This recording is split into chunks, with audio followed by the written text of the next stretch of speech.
الحمد لله رب العالمين والصلاة والسلام على أشرف الأنبياء والمرسلين وعلى آله وأصحابه أجمعين. دوستو بزرگو،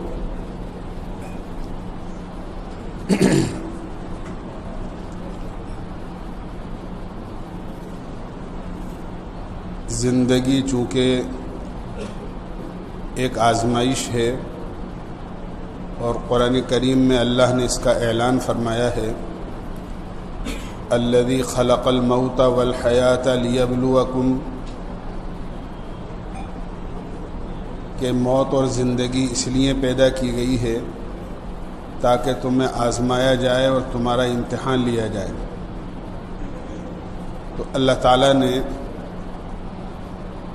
اس امتحان کے لیے کچھ رکاوٹیں، کچھ دشمن بھی پیچھے لگائے ہیں جس کے ذریعے سے آزمائے کہ آدمی دشمن کی بات مانتا ہے یا اللہ کی بات مانتا ہے. اور ہمارا سب سے بڑا دشمن جو قرآن کریم میں بیان کیا گیا ہے وہ شیطان کو بیان کیا گیا ہے. ان الشیطان لکم عدو فاتخذوہ عدوا، شیطان تمہارا کھلا ہوا دشمن ہے، لہذا اگر تمہیں کسی سے دشمنی رکھنی ہے تو شیطان ہی سے دشمنی رکھو. اور یہ آزمائش کوئی بعد میں نہیں شروع ہوتی بلکہ پیدائش کے دن سے ہی یہ آزمائش شروع ہو جاتی ہے، پیدائش کے دن سے ہی شروع ہو جاتی. چنانچہ حضرت عائشہ صدیقہ رضی اللہ عنہا کی روایت ہے، اللہ کے نبی علیہ الصلاۃ والسلام نے ارشاد فرمایا، جب دنیا میں کوئی بچہ پیدا ہوتا ہے تو اس کے ساتھ ایک شیطان بھی پیدا ہوتا ہے اور ایک فرشتہ بھی پیدا ہوتا ہے. وہ شیطان بھی ہمیشہ آدمی کے ساتھ رہتا ہے اور وہ فرشتہ بھی آدمی کے ساتھ رہتا ہے. شیطان کا کام یہ ہوتا ہے کہ آدمی کو بری باتوں کی طرف، لایانی باتوں کی طرف، برے خیالات، وسوسے، گناہوں کا خیال دل میں لانا، گناہوں پر آمادہ کرنا، یہ شیطان کا کام ہوتا ہے. فرشتے کا کام ہوتا ہے نیکی کی رغبت دلانا، نیکی کی طرف مائل کرنا، نیکی کے فضائل سنانا، آدمی کی طبیعت میں اور دل میں نیکی کے خیالات پیدا کرنا، یہ فرشتے کا کام ہوتا ہے. جب آپ نے یہ بات بیان فرمائی تو حضرت عائشہ رضی اللہ عنہا اللہ کے نبی سے پوچھنے لگیں، اے اللہ کے رسول، کیا آپ کے ساتھ بھی ایسا ہوا ہے کہ ایک شیطان اور ایک فرشتہ پیدا ہوا ہے؟ آپ نے فرمایا، عائشہ میرے ساتھ بھی ایسا ہی ہوا ہے، لیکن میرا شیطان مسلمان ہو گیا ہے، یعنی اس میں یہ طاقت نہیں ہے کہ وہ مجھے برائی کی طرف آمادہ کرے یا برائی کے خیالات میرے دل میں لائے. فرشتہ اور شیطان دونوں مجھے بھلائی کا حکم کرتے ہیں اور بھلائی کی ہی ترغیب دیتے ہیں. حدیث سے یہ تو معلوم ہو گیا کہ ہر آدمی کے ساتھ آزمائش کے لیے ایک نیکی کا فرشتہ ہے اور ایک برائی کی خیال اور برائی کے وسوسے اور برائی کے تخیلات اور تصورات دل میں لانے کے لیے شیطان ہے. اب یہ آزمائش ہوتی ہے آدمی کی کہ آدمی شیطان کی بات مانتا ہے یا فرشتے کی بات مانتا ہے. شیطان چونکہ ہمارا کھلا ہوا دشمن ہے اور اللہ کے یہاں سے یہ قسم کھا کے آیا ہے، لآتینہم من بین ایدیہم ومن خلفہم وعن ایمانہم وعن شمائلہم، کہ میں آگے سے، پیچھے سے، دائیں سے، بائیں سے انسان کو ہر طرح بہکانے کی اور اس کو سیدھے راستے سے ہٹانے کی کوشش کروں گا. یہ شیطان کا کام ہوتا ہے. لیکن اللہ تعالیٰ جو مسلمان کا معین اور مددگار ہے، اللہ تعالیٰ اس کی حفاظت فرماتے ہیں. اب سمجھنا یہ چاہیے کہ شیطان کا اصل تسلط آدمی کے دل پر ہوتا ہے اور دماغ پر ہوتا ہے. یہاں تک کہ ایک حدیث میں یہ بات بیان کی گئی ہے کہ شیطان آدمی کے جسم میں ایسے چلتا ہے جیسے آدمی کے جسم میں رگوں میں خون چلتا ہے. یجری مجرد دم حدیث میں آتا ہے. وہ آدمی کے جسم میں ایسے چلتا ہے جیسے خون چلتا ہے رگوں کے اندر. آدمی کے دل میں ہمیشہ خیالات آتے رہتے ہیں. یہ ہر انسان کا معاملہ ہے. کوئی کتنا ہی دین سے دور آدمی ہو، گناہگار آدمی ہو، یا کتنا ہی نیک اور برگزیدہ اور اللہ کا نیک متقی آدمی ہو، خیالات سے کوئی آدمی پاک نہیں ہے. ہر آدمی کو ہر وقت کچھ نہ کچھ خیالات آتے رہتے ہیں. بعض خیالات اچھے ہوتے ہیں. میں نے عرض کیا نیکی کا جذبہ پیدا ہوتا ہے.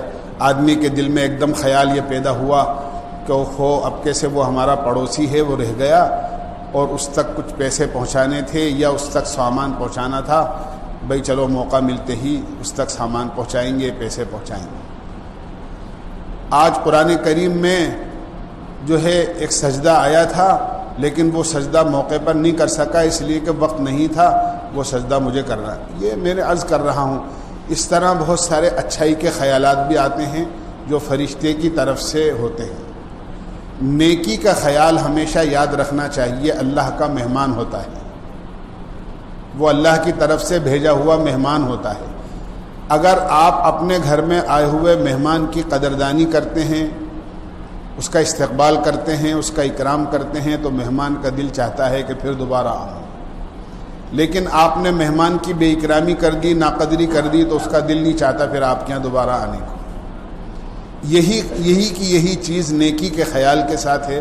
جب کوئی نیکی کا خیال آدمی کے دل میں آتا ہے تو وہ مہمان ہوتا ہے. اور دل کی حالت ایسی ہے جو بہت جلدی بدل جاتی ہے. عربی میں دل کو قلب کہتے ہیں، اور قلب کے معنی آتے ہیں بہت جلدی بدل جانے کے. تو آدمی کے اندر دل میں جو خیالات آتے ہیں وہ بہت جلدی چینج بھی ہو جاتے ہیں، بدل بھی جاتے ہیں. اس لیے فرمایا کہ نیکی کا اگر کوئی خیال آئے تو کوشش کر کے اس نیکی کو جلدی کر لیا کرو. ایک بزرگ استنجے تشریف لے جا رہے تھے. راستے میں ایک غریب نے ان سے اپنی کسی ضرورت کا سوال کیا اور یوں کہا کہ میرے پاس کپڑا نہیں ہے، آپ مجھے کوئی پیسے دے دیں یا کوئی کپڑا دلا دیں. یہ سنتے ہوئے بیت الخلا چلے گئے. اندر داخل ہوئے تھے، خادم ساتھ میں تھا، باہر کھڑا ہو گیا. تو اچانک دروازہ کھلا، اور کھولنے کے بعد حضرت نے فرمایا کہ یہ میرا کرتا اتار کے دیا کہ یہ کرتا اس غریب کو دے دو. خادم نے کہا حضرت ایسی بھی کیا جلدی تھی، اگر اس کو کرتا ہی دینا تھا تو استنجے سے فارغ ہونے کے بعد دے دیتے. فرمایا میرے دل میں خیال آیا کہ یہ ضرورت مند ہے، اس نے سوال کیا ہے، اس کو کپڑا پہنانا چاہیے. اس وقت تو سوائے اس کے کہ میرے پاس یہی کرتا ہے، یہ دے دیں، بعد میں پتہ نہیں یہ ملے گا نہیں ملے گا. لیکن ساتھ ساتھ یہ بھی خیال ہوا کہ کہیں ایسا نہ ہو کہ استنجے سے فارغ ہونے میں جتنا وقت لگے اتنے میں دل بدل جائے کہ یار چلو بعد میں دیکھی جائے گی، یا یہ آدمی چلا جائے تو میں اس نیکی سے محروم ہو جاؤں. اس لیے میں نے فوری طور پر کرتا دیا ہے کہ تاکہ موقع پر یہ نیکی ہو جائے اور میرا دل بدلے نہیں. تو آدمی کا دل بدل بھی جاتا ہے، خیالات جلدی سے ختم بھی ہو جاتے ہیں. اس لیے اگر کوئی نیکی کا اور بھلائی کا خیال پیدا ہو تو کوشش کرنا چاہیے کہ جلدی سے آدمی اس نیکی کو کر لے. دوسری چیز، آدمی کے دل میں گناہ کے خیالات بھی آتے ہیں. یہ ہمیں معلوم ہونا چاہیے کہ گناہ کے خیالات شیطان کی طرف سے آتے ہیں. بعض خیالات ایسے ہوتے ہیں، میں اس لیے عرض کر رہا ہوں ہم میں سے کوئی بھی پاک نہیں ہے ان خیالات سے، اور بعض لوگ ان خیالات اور وسوسوں کی وجہ سے بہت پریشان رہتے ہیں. ایک تو وہ خیالات ہوتے ہیں جو آدمی کے عقیدے اور ایمان کے اعتبار سے آتے ہیں. شیطان کا سب سے بڑا حملہ آدمی کے ایمان اور عقیدے پر ہوتا ہے. وہ آدمی کو طرح طرح کے خیالات میں اس طرح مبتلا کرتا ہے، پتہ نہیں اللہ کی ذات ہے بھی یا نہیں، دیکھی تو ہے نہیں اپن نے، ایسے خیالات لاتا ہے کبھی کبھی دل میں، یا یہ کہ اللہ تعالیٰ جس طرح اپنی قدرت کے ساتھ ہم سنتے چلے آئے ہیں، پڑھتے چلے آئے ہیں، ہمیں بتاتے چلے آئے ہیں علماء کرام، کیا واقعی اپنی اس قدرت اور صفات کے ساتھ اللہ کی ذات ہے بھی یا نہیں ہے، جنت اور دوزخ ہے بھی یا نہیں ہے، اس طرح کے ایمان کے خلاف خیالات دل میں پیدا کرتا ہے، یہ شیطان کی طرف سے ہوتے ہیں۔ یاد رکھنا چاہیے کہ جب اس قسم کے خیالات پیدا ہوں تو فوراً یہ سمجھ جانا چاہیے کہ یہ خیالات شیطان کی طرف سے آ رہے ہیں، اور اللہ سے شیطان مردود سے پناہ مانگنا چاہیے، شیطان مردود سے پناہ مانگنا۔ اور یہ خیالات عام طور سے ایسے موقع پر پیش آتے ہیں جبکہ آدمی اللہ کی یاد سے غافل ہوتا ہے، اللہ کی یاد سے غافل ہوتا ہے۔ وَمَنْ يَعْشُ عَنْ ذِكْرِ الرَّحْمَنِ نُقَيِّضْ لَهُ شَيْطَانًا فَهُوَ لَهُ قَرِينٌ۔ جب آدمی اللہ کے ذکر سے غافل ہوتا ہے تو شیطان کا تسلط اس کے اوپر ہو جاتا ہے، اور شیطان طرح طرح کے وسوسے آدمی کے دل میں ڈالتا ہے۔ لیکن اگر آدمی اللہ سے اپنے ان خیالات کے آنے پر پناہ مانگ لیتا ہے اور شیطان مردود سے، اور اپنے ایمان اور عقیدے پر جمع رہتا ہے کہ نہیں، یہ شیطان کی طرف سے وسوسہ آیا ہے، اللہ اپنی ذات و صفات میں ایسا ہی ہے جیسا کہ میں نے کتابوں میں پڑھا ہے یا میں نے علماء سے سنا ہے، تو اللہ تعالیٰ اس کے ایمان کی حفاظت کر لیتے ہیں۔ ایک صحابی، بلکہ صحابہ کے بارے میں آتا ہے، مختلف صحابہ کے بارے میں حدیث میں آتا ہے، مشکاۃ شریف کی حدیث ہے کہ صحابہ اللہ کے نبی کی خدمت میں حاضر ہوئے، اور حاضر ہو کر یہ کہنے لگے کہ اللہ کے رسول، ہمیں ایمان اور عقیدے اور اللہ کی ذات کے بارے میں ایسے خیالات آتے ہیں کہ ہم ان کو زبان سے ظاہر کرنے کے مقابلے میں مر جانا پسند کرتے ہیں، کہ ہم ان کو زبان پر لائیں، اس کے بجائے تو ہم مر جائیں تو اچھا ہے، یا ہم جل کر کوئلہ ہو جائیں تو اچھا ہے۔ یہ حدیث کے الفاظ کا ترجمہ کر رہا ہوں۔ ایسے خیالات آتے ہیں، ہم ان کو ظاہر بھی نہیں کر سکتے زبان سے، اس طرح ایمان کے خلاف خیالات آتے ہیں۔ اللہ کے نبی علیہ الصلوۃ والسلام نے فرمایا، ذاک صریح الایمان، یہ تو تمہارے پکے مومن ہونے کی علامت ہے کہ تم ان خیالات کو زبان پر لانا بھی پسند نہیں کرتے ہو، اس کے مقابلے میں مر جانا اور جل جانا پسند کرتے ہو، لیکن ان کو اپنی زبان سے ادا کرنا بھی پسند نہیں کرتے ہو۔ اس کا مطلب یہ ہے کہ تم اپنے ایمان میں پختہ اور پکے ہو، اللہ تمہارے ایمان کی حفاظت کرے۔ ایک دفعہ اللہ کے نبی علیہ الصلوۃ والسلام کے سامنے صحابہ میں سے ایک صحابی آئے، کہنے لگے اللہ کے نبی، اس طرح کے خیالات ایمان کے خلاف آتے ہیں بہت سارے۔ آپ نے فرمایا یہ خیالات خود آتے ہیں یا تم لے کر آتے ہو؟ اللہ کے نبی ہم تو لے کر نہیں آتے، یہ خیالات تو خود آتے ہیں۔ آپ نے فرمایا شیطان کی طرف سے آتے ہیں، گھبراؤ مت، اللہ تعالیٰ تمہارے ان خیالات اور ان وسوسوں پر تمہاری کوئی پکڑ آخرت میں نہیں فرمائیں۔ یہ رہبری ہے ہمارے لیے کہ اگر ایسے خیالات آئیں، اور خیالات اور وسوسے جو دل میں آتے ہیں برائی کے، خرابی کے، ایمان کے اور دین کے اور عقیدے کے خلاف، کسی برے خیال کا دل میں آنا یا دماغ میں آنا، یاد رکھو ہرگز برا نہیں ہے۔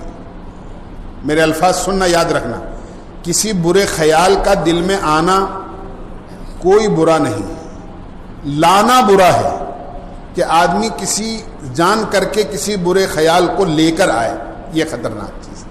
لیکن خود بخود کوئی برا خیال، گناہ کا خیال آ جاتا ہے، کوئی حرج والی بات نہیں۔ پہلی چیز، لانا برا ہے، آنا برا نہیں۔ دوسری چیز یہ سمجھنا چاہیے کہ اگر کوئی خیال گناہ کا، غلطی کا، وسوسوں کا، ایمان اور دین کے خلاف کو خیال آئے تو اس کو روکنا برا ہے کہ آدمی اس خیال کے آنے کے بعد پھر اسی میں گھومتا رہے، اسی کو سوچتا رہے۔ بلکہ اگر کوئی خیال آ جائے تو فوراً آدمی کو اس کو دل سے نکال دینا چاہیے، آدمی کو اپنا ذہن کسی اور طرف لے جانا چاہیے تاکہ وہ خیال ختم ہو جائے۔ اس کی مثال تو آپ اس طرح سمجھیں کہ خیالات دلوں پر اور دماغ پر جو آتے ہیں وہ ایسے ہیں جیسے کسی راستے پر چلتا ہوا ٹریفک، ٹرک بھی آ رہا ہے، بس بھی آ رہی ہے، موٹر سائیکل بھی آ رہی ہے، کار بھی آ رہی ہے، پیدل چلنے والے بھی آ رہے ہیں، سب آ رہے ہیں. اور اگر ٹریفک چلتا رہتا ہے، رکتا نہیں ہے، تو کسی کو کوئی تکلیف نہیں ہوتی، گزر جاتا ہے.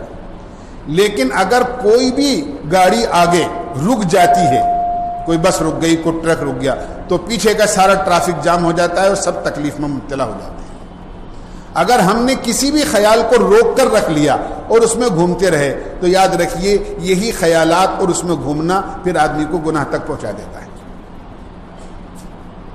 تو یہ بنیادی چیز ہے. برا خیال دل میں لانا برا ہے، خود بخود آنا برا نہیں ہے. آ جائے تو اس کو روک کر رکھنا برا ہے، اس میں پھرتے رہنا. اس کا ہم تقاضا یہ ہے کہ آدمی اس کو نکال دے اور اللہ سے فوری طور پر پناہ مانگے. اعوذ باللہ من الشیطان الرجیم آدمی پڑھ لے، یا لا حول ولا قوت الا باللہ العلی العظیم پڑھ لے. یہ سب شیطان سے بچاؤ کا علاج اور شیطان سے بچاؤ کا راستہ ہے.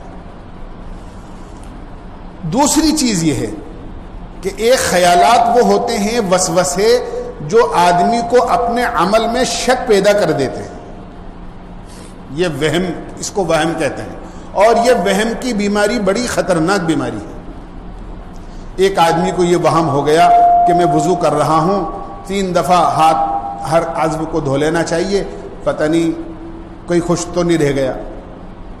اب بار بار آدمی پیر دھو رہا ہے یا بار بار آدمی ہاتھ دھو رہا ہے، گھنٹہ بھر اس کو وضو کرنے میں لگ گیا اور نہ معلوم کتنا پانی ضائع ہو گیا.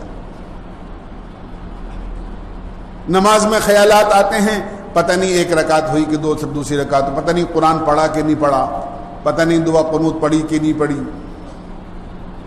یہ خیالات اور یہ وہم جو آتے ہیں یہ بھی شیطان کی طرف سے آتے ہیں. اور یہ بڑی بری بیماری ہے اگر آدمی اس کے اندر الجھ کر رہ جائے گا. شریعت نے یہ حکم دیا ہے کہ بھئی 3 دفعہ آپ ایک عضو کو دھو لیں، آپ بالکل صحیح ہو گئے. 1 دفعہ دھونے سے بھی وضو ہو جاتا ہے. وضو کے اندر آپ نے 3 مرتبہ ہر عضو کو دھو لیا، ہاتھ بھی دھو لیے، پیر بھی دھو لیے، چہرہ بھی دھو لیا، ٹھیک ہے. 3 دفعہ کلی بھی کر لی، آپ کا سنت کے مطابق وضو ہو گیا. حدیث میں آتا ہے اللہ کے نبی علیہ الصلوۃ والسلام نے 3 مرتبہ وضو میں ہر عضو کو دھو کر فرمایا ھذا وضوئی و وضوء الانبیاء من قبلی، یہ میرا وضو ہے اور مجھ سے پہلے جتنے نبی گزرے ہیں ان کا وضو بھی یہی تھا.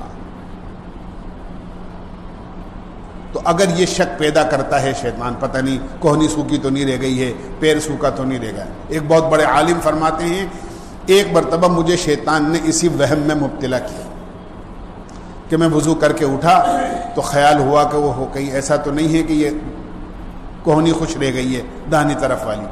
تو کہا میں گیا اور جانے کے بعد میں کوہنی کو دھو کر آ گیا. ابھی کوہنی کو دھو کر تھوڑی دوری چلا تھا کہ خیال آیا کہ نہیں شاید میرے خیال سے بائیں کوہنی تھی وہ خشک شاید رہ گئی ہو. تو میں واپس گیا اور جانے کے بعد بائیں کوہنی پر میں نے پانی ڈال دیا. جب تھوڑی دور واپس چلا تو خیال آیا کہ اوہو ایسا لگتا ہے کہ کوئی ٹخنا تو خشک نہیں رہ گیا. کہنے لگے فوراً سمجھ گیا، کہنے لگے میں نے ایک دم اپنے دل میں کہا اچھا تو آپ ہیں، یعنی شیطان کی طرف مخاطب ہو کر کہا اچھا تو آپ ہیں جو میرے وضو میں مجھے شک میں مبتلا کر رہے ہیں. تو چاہے کتنی ہی کوشش کر لے میں تو آج نماز بغیر وضو ہی پڑھوں گا. اور انہوں نے جا کر نماز پڑھی. علماء نے لکھا ہے اور حدیث پاک میں اللہ کے نبی علیہ الصلوۃ والسلام کی حدیثوں سے ثابت ہے جب شیطان اس قسم کے وہموں میں مبتلا کرے تو شیطان کو اس کی مخالفت کر کے اس کو دفع کرو. یہ قاعدہ ہے. شیطان کہے تیرا عضو خشک رہ گیا ہے، ہم یہ کہیں کہ نہیں خشک رہا، اگر خشک رہ بھی گیا ہے تو میں تو اسی طرح پڑھوں گا. اگر آپ نے اسی طرح 2-4 مرتبہ کر لیا تو پھر شیطان کی ہمت نہیں ہوگی آپ کو وسوسے ڈالنے کی اور وہم میں مبتلا کرنے. اور اگر آپ 1 مرتبہ شک کے اندر پڑ گئے، جیسے میں نے واقعہ سنایا کہ 1 دفعہ ہاتھ دھو لیا تو پھر دوبارہ شک میں مبتلا کر دیا، نہیں بایاں ہاتھ خشک رہ گیا ہوگا، بایاں ہاتھ دھو لیا تو پھر اس شک میں مبتلا کیا اس وہم میں کہ نہیں پیر خشک رہ گیا ہوگا. سمجھ گئے کہ یہ شیطان کی طرف سے میں چاہے کچھ بھی خشک رہا ہو آج تو میں بغیر وضو ہی نماز پڑھوں. پھر اس کے بعد شیطان نے فرمایا کبھی مجھے نہیں دیکھا ہے. تو یہ وہم کی بیماری ہوتی ہے، اس کا دنیا میں کوئی علاج نہیں ہے۔ ڈپریشن کے اندر آدمی مبتلا ہو جاتا ہے، سارے خود بھی پریشان، گھر والے بھی پریشان۔ یہ کسی چیز میں نے تو ایک مثال دی ہے، وضو میں شک پیدا ہو جائے، نماز میں شک پیدا ہو جائے، پتہ نہیں کتنی رکعت ہوئی ہے نہیں ہے، اور کچھ وہم ایسی چیز پیدا ہو جائے جو گھر کے لوگوں میں پیدا ہو جائے، بعض لوگوں میں شک پیدا ہو جاتا ہے، یہ میری بیوی کمرے کے اندر اکیلی کیا کر رہی تھی، کسی سے بات تو نہیں کر رہی تھی، بلا وجہ۔ یہ شب شیطان کی طرف سے ہوتے ہیں۔ یہ آج اکیلی گئی تھی، کہاں گئی تھی، یہ آج اپنے گھر میں جو ہے وہ دیر سے آئی تو کیوں آئی۔ یعنی میں آپ سے عرض کر رہا ہوں، بلا وجہ کے شک و شبہات کے اندر آدمی مبتلا ہو جاتا ہے، اور یہ بڑے نقصانات ہوتے ہیں۔ وہم کی اور شک کی بیماری بڑی خطرناک ہوتی ہے، اور وہم اور شک کی بیماری کا سوائے اس کے کوئی علاج نہیں ہے کہ شیطان اگر کسی وہم میں مبتلا کرتا ہے تو ہم اس کی مخالفت کر کے اس کو دفع کریں۔ وہ جو کہہ رہا ہے ہم اس کے خلاف کریں۔ وہ کہہ رہا ہے تیرا وضو نہیں ہوا، ہم یہ کہیں نہیں ہمارا وضو ہو چکا ہے۔ وہ کہے تیری نماز نہیں ہوئی، ہم کہیں کہ ہاں میری نماز ہو گئی۔ شیطان کا کام یہ ہے کہ وہ اس طرح کے وہموں میں مبتلا کر کے آدمی کو بار بار شک میں مبتلا کرے گا کہ تیرا یہ عزم خشک رہ گیا، وہ عزم خشک رہ گیا، پتہ نہیں ہاتھ دھویا نہیں دھویا، پتہ نہیں سر کا مسح کرا نہیں کرا۔ پھر آخر میں جا کر یہ کہے گا کہ ارے بھائی تیرا تو پتہ نہیں، تجھے تو پتہ ہی نہیں رہتا ہے کہ تو نے سر کا مسح کیا کہ نہیں کیا، پیر دھوئے کہ نہیں دھوئے، ہاتھ دھوئے کہ نہیں دھوئے۔ جب تیرا وضو ہی صحیح نہیں ہو رہا تو تیری کیا نماز صحیح ہوگی؟ چل نہ وضو کر نہ نماز پڑھ۔ نماز میں شک پیدا کرے گا بار بار کہ پتہ نہیں 1 رکعت ہوئی کہ 2 رکعت ہوئی، پتہ نہیں قاعدہ کیا کہ نہیں کیا، تحیات پڑھی کہ نہیں پڑھی، درود شریف پڑھا کہ نہیں پڑھا۔ یہ شک میں مبتلا کرے گا، اور اس کے بعد میں پھر یہ کہے گا ایسی نماز پڑھنے سے کیا فائدہ جس نماز میں دھیان ہی نہیں رہتا، چلو چھوڑ دو نماز۔ عمل سے محروم کرنے کا ایک راستہ ہوتا ہے۔ تو اس قسم کے وہم اور شک کا سوائے اس کے کوئی علاج نہیں ہے کہ جو شیطان دل میں ڈال رہا ہے ہمیں اس کے خلاف کرنا ہے، بس اس پر عمل کرنا ہے جو شریعت نے کہا ہے۔ وضو میں شک پیدا کرے، ہم نے ہر عضو کو 3 دفعہ